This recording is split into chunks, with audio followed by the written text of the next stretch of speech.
అవినాష్ చెప్పుమా. దగ్గరలో ఉన్న మెడ్ప్లస్ కు వెళ్లి మెడ్ప్లస్ బ్రాండ్ మెడిసిన్స్ అని అడిగి కొనుక్కునరా. అక్కడ 50 to 80% తగ్గింపుకు వస్తుంది. మీరు తీసుకునే అదే మందులు, అదే నాణ్యమైన మందులు, కానీ సగం ధరకే. కాకినాడ పోర్టును స్మగ్లింగ్ కు అడ్డాగా మార్చేశారని ఏపీ ఉప ముఖ్యమంత్రి పవన్ కళ్యాణ్ ఆగ్రహాన్ని వ్యక్తం చేశారు. ఇంత భారీగా రేషన్ బియ్యం అక్రమంగా ఎగుమతి అవుతుంటే అధికారులు ఏం చేస్తున్నారని ప్రశ్నించారు. పేదలకు అందాల్సిన బియ్యాన్ని కొందరు స్మగ్లింగ్ చేస్తూ కోట్ల రూపాయలు గడిస్తున్నారన్నారు. అక్రమాలకు పాల్పడుతున్న వారు, అక్రమ ఎగుమతులు జరుపుతున్న నౌకల యాజమానులెవరో కనుక్కుంటామన్నారు. కాకినాడలోని యాంకరేజీ పోర్టు, డీప్ వాటర్ పోర్టులను నిన్న రాష్ట్ర పౌర సరఫరాల శాఖ మంత్రి నాదెండ్ల మనోహర్, కాకినాడ నగర ఎమ్మెల్యే వనమాడి కొండబాబుతో కలిసి పవన్ కళ్యాణ్ పరిశీలించారు. రేషన్ ఆయిల్, గంజాయి మాఫియా వెనుక ఎవరున్నా వదిలిపెట్టబోమని హెచ్చరించారు. రేషన్ మాఫియా కేసు విచారణ సిఐడికి అప్పగించాలా, సిబిఐకా అన్నది కేబినెట్ లో నిర్ణయం తీసుకుంటామన్నారు. మారిటైమ్ భద్రతలో లోపాలపైన నిర్ణయం తీసుకోవాల్సి ఉందన్నారు.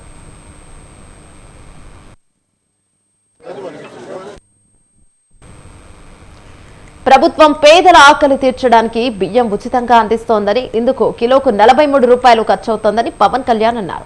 ఈ బియ్యం స్మగ్లర్ల చేతిలోకి వెళ్లిపోతోందని, ఆఫ్రికాలో కేజీ 70 రూపాయలకి అమ్ముకుంటూ వేల కోట్లు గడిస్తున్నారన్నారు. స్మగ్లింగ్ చేసేవాడు ఒక్క బియ్యంతో ఆగడని, మత్తు, పేలుడు పదార్థాలు రవాణా చేస్తాడన్నారు. రాజకీయ ఒత్తిళ్లకు తలొగ్గి అధికారులు నిర్లక్ష్యంగా ఉంటే అది దేశ భద్రతకే ముప్పుగా మారుతుందని హెచ్చరించారు.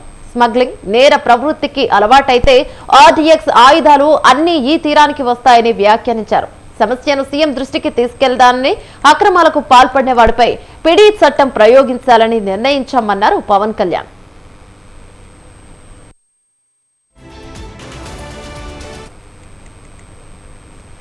ప్రైవేట్ పోర్ట్ అయితే ఏదైనా చేయొచ్చనుకుంటున్నారేమో. కూటమి పాలనలో అలాంటివి కుదరవని పవన్ కళ్యాణ్ అన్నారు. తాను వస్తున్నానంటే ఎస్పీ సెలవుపై వెళ్లిపోయారని, పోర్టులపై నివేదిక అడిగితే ఇంతవరకు ఆయన స్పందించలేదని ఆగ్రహాన్ని వ్యక్తం చేశారు. ఇక్కడ రేషన్ బియ్యం ఒకటే స్మగ్లింగ్ అవుతుందా, ఎంత గంజాయి బయటకు వెళ్తుందో ఎవరికి తెలుసని ప్రశ్నించారు. బియ్యం ఎగుమతి చేసే పోర్టులో కీలకమైన కాకినాడ పోర్టుకు రోజుకు 1000కి పైగా లారీలు వస్తాయన్నారు. 16 మంది మాత్రమే భద్రతా సిబ్బంది ఉండడంపై పవన్ కళ్యాణ్ నిర్ణయం విస్మయం వ్యక్తం చేశారు.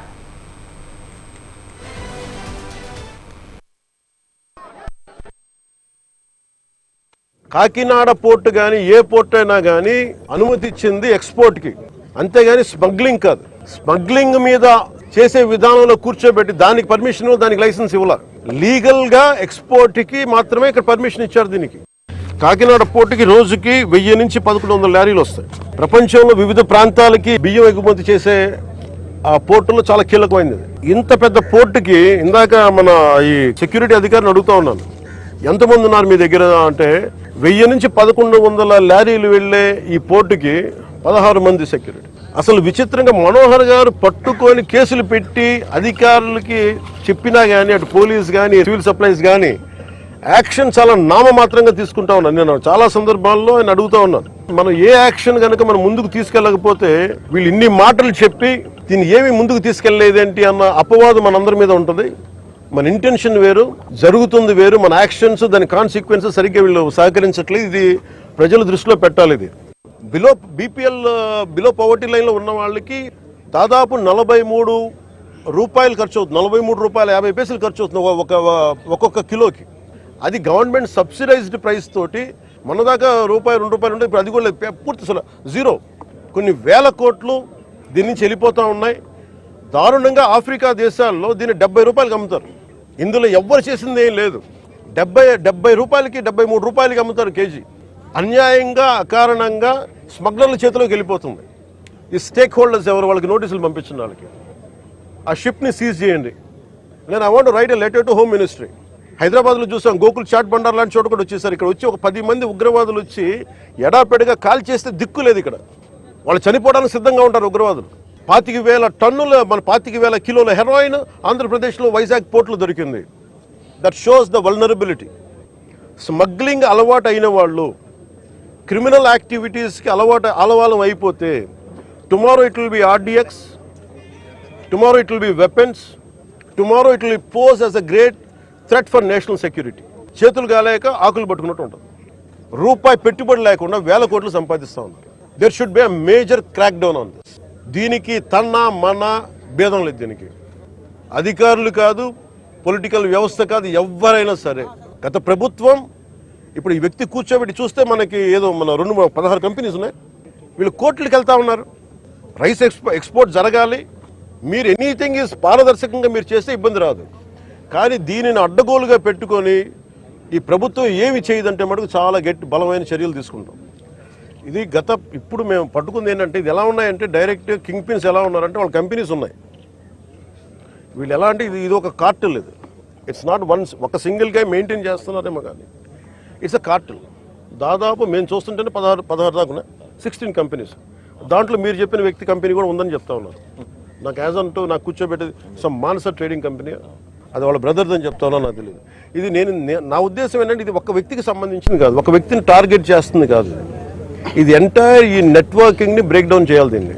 అలాగే మేము ఇప్పుడు ఇది మీకు ఎందుకు ఉందంటే ఏదైనా ముందుకు వెళ్ళనివ్వట్ల. ఇక్కడ ఉన్న అధికార యంత్రాంగంలో కూడా కొంత ప్రక్షాళన జరగాలి. చాలా బలంగా గార్డు చేస్తాను, ఎవరో తెలియట్లేదు. కానీ ఇంకా నేను ఇప్పుడు దాకా దీని మీద దృష్టి సారించలే. లా అండ్ ఆర్డర్ ఎందుకు మీకు ఎగ్జాక్ట్ ఈ టైం లైన్లో నేను ఇస్తాను అని చెప్పే నా దగ్గర ఆ అధికారం నా దగ్గర లేదు. నా దగ్గర ఏముందంటే ఇది will bring them to justice. అది సిఐడికి మించి ఉండాలా, లేదంటే will I appeal to CBI. ఇవన్నీ మేము అంతర్గతంగా క్యాబినెట్లో తీసుకునే నిర్ణయాలు. అందువల్ల కేవలం మీరు సిఐడికి పరిమితం చేస్తాం, సిఐడి దాటి వెళ్ళాలా. ఎందుకంటే అసలు టోటల్గా మ్యారిటైమ్ సెక్యూరిటీ ఇష్యూస్ ఏమున్నాయి, ఇది చాలా కొంచెం పెద్ద స్థాయిలో చూడాలి. ఇది గంజాయికి అడ్డా అయిపోయింది ఆంధ్రప్రదేశ్. స్టెల్లా అనే షిప్లో ఇన్ని 100 టన్నులు పట్టుకున్నారు. పెనామాకు సంబంధించిన స్టెల్లా అనే షిప్లో 1060 మెట్రిక్ టన్నులు ఇక్కడ పట్టుకున్నారు. ఇంత బలంగా సాక్ష్యాధారాలతో దొరికినప్పుడు దీన్ని ఎలా చేయాలని చూస్తే సమస్య ఎక్కడుంది అంటే ఇది చాలా డీప్ నెట్వర్క్. ఇది నేను వస్తాను అంటే నాకు చాలామంది ఫోన్లు చేసి మెసేజ్లు ఏం పెడతారు, మీరు రావద్దు సార్ ఇక్కడికి అంటారు. మీరు ఎందుకు రాకూడదంటే ఒక 10,000 మంది జీవితాలు అతలాకుతలం అయిపోతాయని. పోర్ట్ అనేది it is meant for exports. లీగల్గా ఎక్స్పోర్ట్కి మాత్రమే ఇక్కడ పర్మిషన్ ఇచ్చారు. దీనికి లోపలికి వెళ్ళి కూర్చుంటే నన్ను ఎంత సహకారం లేదంటే నాకే as a deputy chief minister of Andhra Pradesh నాకే సహకరించాల. ఇక్కడున్న ఈ పోర్ట్ అధికారులు షిప్ అక్కడ స్టెల్లా అనే షిప్ ఉంది చెప్తా ఉన్నారు. నేను మీకు ఎప్పటి నుంచో మొత్తుకున్నాను సార్, ఇదే మీకు మీ దృష్టికి తీసుకొస్తుందని.